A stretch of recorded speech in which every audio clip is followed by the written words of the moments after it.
الحمدللہ وقفا والصلاۃ والسلام علی رسول اللہ اما بعد۔ آج ہم انشاءاللہ دوسرے پارے کا خلاصہ بیان کریں گے۔ اس میں کون کون سی چیزیں ذکر کی گئی ہیں جو ہم آگے چل کے انشاءاللہ بیان کریں گے۔ سب سے پہلا مسئلہ قبلے کا بدلنا، وہ ساری ڈیٹیل میں واقعہ موجود ہے۔ اس کے بعد رسول اللہ صلی اللہ علیہ وسلم کی بشارت اللہ تعالیٰ نے قرآن میں دی ہے دوسرے پارے میں۔ اسی طرح شہید کی فضیلت، اسی طرح آزمائش میں کیا کریں، اگر آزمائش مومنوں پہ آتی ہے، انسان پہ آتی ہے تو کیا کرے، حلال اور حرام، حلال کھانا اور حرام بچنے کی تلقین جو ہے اسی پارے میں ملتی ہے۔ اسی طرح نیکی اصل میں ہے کیا، نیکی ہم کیا سمجھتے ہیں نیکی، لیکن اللہ تعالیٰ نے اس میں کون سی نیکی کی وضاحت فرمائی ہے وہ انشاءاللہ ہم آگے چل کے پڑھیں گے کہ نیکی اصل میں ہے کیا۔ اسی طرح جن لوگوں کی ہم پیروی کرتے ہیں ان کے حوالے سے قیامت کے دن جو مکالمہ ہے وہ بھی اس بارے میں مکمل طور پر ذکر ہے، جیسے کہ کچھ لوگ کچھ پیر کو کسی کو یا کسی دربار پر جا کے پکارتے ہیں یا کسی بت کو پکارتے ہیں، تو ان کا سارا واقعہ اللہ تعالیٰ نے یہاں پر ذکر کیا ہے۔ اسی طرح روزوں کی فرضیت کے حوالے سے اور جہاد کی فرضیت کے حوالے سے، اور اسی طرح مشرک عورت سے نکاح، مرد سے نکاح کا کیا حکم ہے، اور مسئلہ طلاق اور عدت کے حوالے سے، تو اس بارے میں انشاءاللہ ہم ڈیٹیل کے ساتھ اللہ کی رحمت اور اس کے فضل سے پڑھیں گے۔ سب سے پہلے اللہ تعالیٰ فرماتے ہیں سَيَقُولُ السُّفَهَاءُ مِنَ النَّاسِ مَا وَلَّاهُمْ عَنْ قِبْلَتِهِمُ الَّتِي كَانُوا عَلَيْهَا۔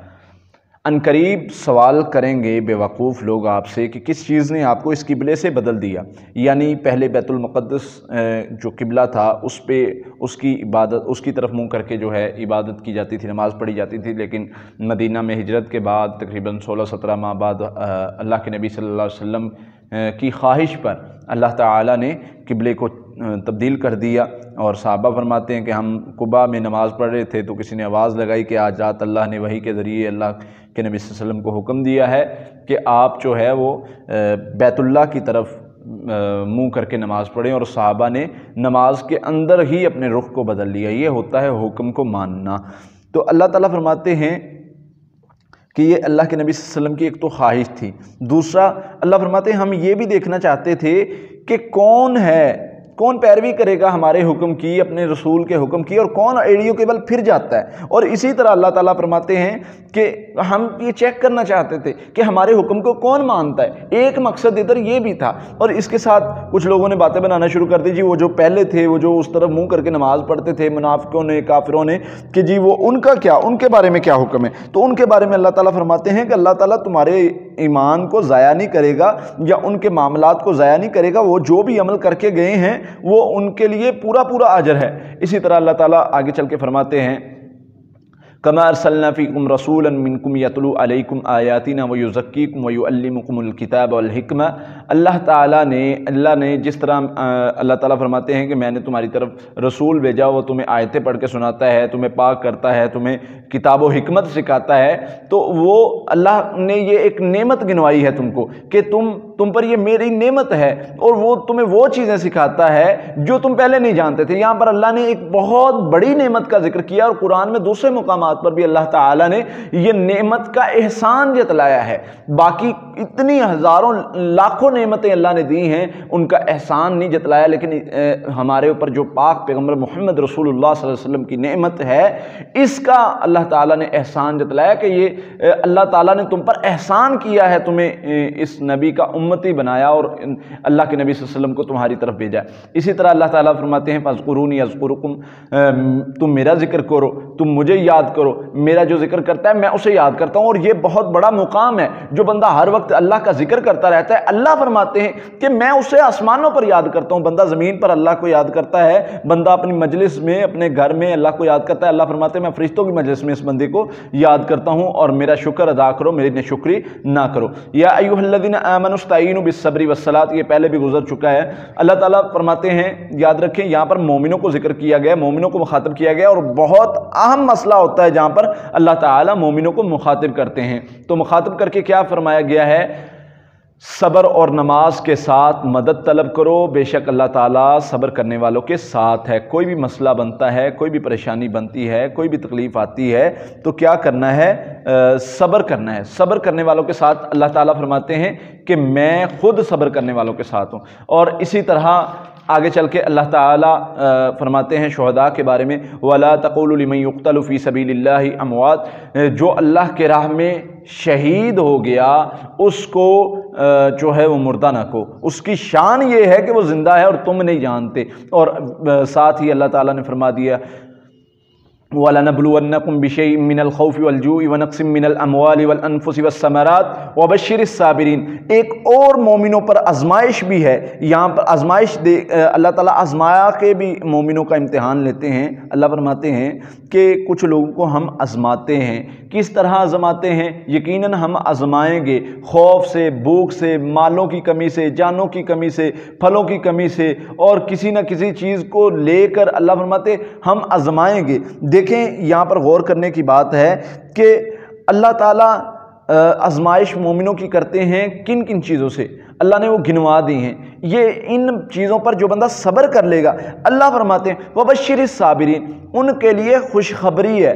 خوشخبری کون دے رہا ہے؟ اللہ دے رہا ہے۔ صبر کن کن چیزوں پہ کرنا ہے؟ ان سارے خوف کی بیماری آج دیکھ لیں، خوف کرونا کا خوف ہے، مختلف چیزوں کا خوف ہے، بھوک کا خوف ہے، پریشانی ہے، مال کی پریشانی ہے، مختلف معاملات کی پریشانی کہ ہم آگے کیسے بڑھیں گے، اور پھلوں کا نقصان اس بار بہت زیادہ ہوا ہے، اور اسی طرح باغات کا نقصان بہت زیادہ ہوا ہے، اسی طرح گندم کا نقصان، فصلوں کا نقصان بہت زیادہ ہوا ہے۔ اللہ فرماتے ہیں ہم آزماتے ہیں کہ کون جو ہے وہ صبر اور شکر کے ساتھ ہمارے ساتھ لگا رہتا ہے۔ الذین اذا اصابتهم مصیبت قالوا انا للہ و انا الیہ راجعون، وہ لوگ جن پر مصیبت آتی ہے تو کیا کہتے ہیں؟ ہم اللہ کی طرف سے ہی آئے اور اسی کی طرف لوٹ کر جانا ہے، ہم اللہ کے لیے ہی ہیں اور اسی کی طرف لوٹ کر جانا ہے۔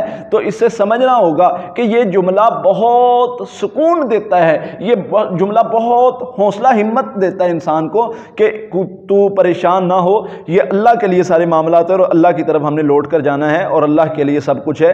تو حضرت ابراہیم علیہ السلام کو دیکھ لیجئے، انہوں نے آگ میں دعا کی۔ اب آگ کو باہر سے دیکھا جائے تو وہ گرم ہے، پریشانی ہے، تکلیف ہے، مصیبت ہے، بہت بڑی سزا نظر آ رہی ہے، لیکن صبر کرنے پر اللہ نے کیا انعام دیا؟ بظاہر ہمیں کوئی مصیبت نظر آ رہی ہو لیکن صبر کرنے پر ہمیں جو انعام مل رہا ہوگا اس میں ہمیں سکون ملے گا۔ تو حضرت ابراہیم علیہ السلام کو آگ میں بھی اللہ نے سکون دے دیا۔ تو اگر ہمیں کوئی پریشانی، تکلیف، مصیبت، پریشانی آتی ہے تو ہم صبر کرتے ہیں اور دعا کرتے ہیں اللہ سے، تو اللہ اس پریشانی، اس تکلیف میں بھی ہمیں صبر دے دے گا، جیسے حضرت ابراہیم علیہ السلام کو اللہ نے صبر دیا۔ اسی طرح آگے اللہ تعالیٰ ذکر کرتے ہیں حلال کھانے کا اور حرام سے چیزوں سے روکا گیا ہے۔ یا ایھا الذین آمنوا کلوا من طیبات ما رزقناکم، اللہ فرماتے ہیں اے لوگو جو ایمان لائے ہو۔ یاد رکھیے گا جہاں پر ایمان والوں کو مخاطب کیا گیا نا، وہاں پر محدثین مفسرین کہتے ہیں، فرماتے ہیں کہ یا تو اللہ تعالیٰ بہت کسی اہم چیز کا حکم دینے جا رہے ہیں یا کسی بہت اہم چیز سے منع کر رہے ہیں۔ تو یہاں پر حکم دیا گیا ہے پاک چیزیں، پکیزہ چیزیں، ان کو کھانے کا، ان کو اپنا رزق بناؤ۔ انما حرم علیکم المیتۃ والدم ولحم الخنزیر، اللہ فرماتے ہیں تم پر کچھ چیزیں حرام کر دی گئی ہیں، وما اہل بہ لغیر اللہ، اللہ فرماتے ہیں تم پر کیا کیا چیزیں حرام کی گئی ہیں؟ تم پر مردار حرام کیا گیا ہے، تم پر خون حرام کیا گیا ہے، تم پر خون جو خنزیر کا گوشت ہے وہ حرام کیا گیا ہے، تم پر غیر اللہ کے نام پر ذبح کیا گیا یا غیر اللہ کے نام کی چیز حرام کی گئی ہے۔ یاد رکھیں جس طرح خنزیر کو اللہ نے حرام کیا ہے، اسی لائن میں غیر اللہ کے نام پر پکا ہوا، غیر اللہ کے نام پر قربانی کیا ہوا جانور، چاہے وہ حلال جانور ہے، چاہے وہ بکرا ہے، حلال ہے، لیکن اگر وہ غیر اللہ کے نام پر جو ہے وہ ذبح ہو گیا تو وہ ہمارے لیے حرام ہو جائے گا، اللہ نے قرآن میں واضح طور پر بیان فرما دیا۔ اسی طرح شراب اور جوئے کے بارے میں اللہ تعالیٰ فرماتے ہیں یسألونک عن الخمر والمیسر، تم سے سوال کرتے ہیں شراب اور جوئے کے بارے میں، تو بتا دیجئے ان کو کہ یہ حرام ہے، ان کے لیے جائز نہیں ہے، کیونکہ ان میں فائدے سے زیادہ نقصان ہے۔ جیسے کہ ہم تھوڑا فائدہ بھی کچھ لوگ بتاتے ہیں جی اس سے سکون ملتا ہے، پریشانیاں دور ہوتی ہیں، اس سے جو ہے وہ طاقت آتی ہے، تو یہ تھوڑا فائدہ ہے، لیکن اللہ فرماتے ہیں اس کے فائدے سے جو اس کا نقصان ہے وہ اس سے زیادہ ہے۔ اسی طرح قتل کے حوالے سے بھی اس میں وضاحت ملتی ہے کہ اگر کوئی قتل کرتا ہے تو اس کا بدلہ، اگر آزاد کو قتل کیا ہے تو اس کا بدلہ آزاد ہی جو ہے وہ قتل کیا جائے گا، غلام کو قتل کیا گیا ہے تو غلام قتل کیا جائے گا، عورت کو قتل کیا گیا ہے تو عورت قتل کی جائے گی۔ تو اسی طرح بدلے میں، یعنی بدلے کے صورت ادھر یہاں بتانے کا مقصد کیوں ہے، کیوں پیش آیا، اس کی وجہ یہ بنی کہ پہلے یہ کیا جاتا تھا کہ عورت قتل، یعنی عورت قتل کی ہے، عورت نے قتل کیا ہے تو اس کے بدلے میں جو ہے اس قبیلے کا کوئی مرد قتل کیا جاتا تھا، یعنی مارا کسی نے ہے اور سزا کسی کو دی جاتی تھی۔ تو یہ پہلے رواج تھا، تو اللہ تعالیٰ نے فرمایا کہ نہیں، اگر تم معاف کر دو تو تمہارے لیے بہترین اجر ہے، لیکن اگر تم بدلہ لینا چاہتے ہو تو صرف اتنا ہی لوگے۔ اگر غلام کو قتل کیا ہے تو اس کا بدلہ غلام ہی ہوگا۔ اگر جتنی تم نے مطلب معاملہ جتنے بنا ہے، جتنا مسئلہ بنا ہے، اس کے بدلے میں اتنا ہی تمہیں مطلب دیت کے طور پر کہہ لیں، یا کہہ لیں کہ اس ایک کو قتل کیا ہے تو اس کا بدلہ ایک ہی ہوگا۔ اگر زیادتی کرو گے، اللہ فرماتے ہیں اس کے تم پر پکڑ ہوگی اس چیز کی۔ تو یہ ساری چیزیں اللہ تعالیٰ نے بیان فرمائی ہیں۔ ایک ادھر بہت ہی اہم چیز اللہ تعالیٰ نے ذکر کی ہے، نیکی کیا ہے۔ اللہ فرماتے ہیں تم سمجھتے ہو کہ نیکی ہے مشرق سے مغرب کی طرف، مغرب سے مشرق کی طرف تمہارا منہ پھیر دیا گیا اور تم جو ہو وہ اس کو سمجھتے ہو کہ بس یہی نیکی ہے۔ نہیں، نیکی کیا ہے؟ اللہ فرماتے ہیں میں تمہیں سمجھاتا ہوں، صرف منہ کو پھیر لینا نیکی نہیں ہے۔ نیکی یہ ہے کہ اللہ پر ایمان لانا، آخرت پر ایمان لانا، فرشتوں پر ایمان لانا، کتابوں پر ایمان لانا اور نبیوں پر ایمان لانا۔ یہ سارے ان چیزوں کو ایمان لانے کے بعد مال کو خرچ کرنا۔ مال کو خرچ کرنا کہاں پر خرچ کرنا ہے؟ قرابت میں، یتیموں میں، مسکینوں میں، مسافروں میں، ان لوگوں میں جو ضرورت مند ہیں۔ تو یہ اللہ تعالیٰ نے ایک بہت بڑی بات سمجھائی ہے کہ نیکی جو بندہ کرنا چاہتا ہے وہ سب سے پہلے قرابت میں، اپنے رشتہ داروں میں مال خرچ کرنا سیکھے۔ یہ ایک بہت بڑی نیکی ہے۔ لوگوں میں لوگوں کی بھلائی کرنا سیکھے، یہ نیکی ہے۔ نماز قائم کرو، زکوٰۃ ادا کرو، اور اللہ فرماتے ہیں عہد اگر کرتے ہو تو پورا کرو، اور اسی طرح صبر کرنا ہے، یہ بھی ایک نیکی ہے، یہ بھی ایک اجر ہے، یہ بھی ایک اصلاح کا کام ہے۔ تنگی ہو، مصیبت ہو، لڑائی ہو، پریشانی ہو، تکلیف ہو، اللہ فرماتے ہیں کہ جو بندہ صبر کرتا ہے یہی لوگ سچے ہیں اور یہی لوگ متقی ہیں۔ یعنی جو خرچ کرنے والے، نمازیں پڑھنے والے، لوگوں کے ساتھ بھلائی کرنے والے، عہد پورا کرنے والے، جو صبر کرنے والے، تنگی میں، لڑائی میں، پریشانی میں صبر کرتے ہیں، یہی لوگ سچے اور متقی، ان کو اللہ نے متقی اور سچے کہا ہے۔ یہاں پر ایک بات اللہ تعالیٰ نے ذکر کی ہے، استبرأ الذین تبعوا من الذین اتبعوا۔ کچھ لوگ، وہ لوگ جن کی پیروی کی گئی تھی دنیا میں، وہ ان لوگوں سے جو پیروی کرتے تھے ان سے جو ہے وہ لا تعلق ہو جائیں گے، بالکل الگ ہو جائیں گے قیامت کے دن۔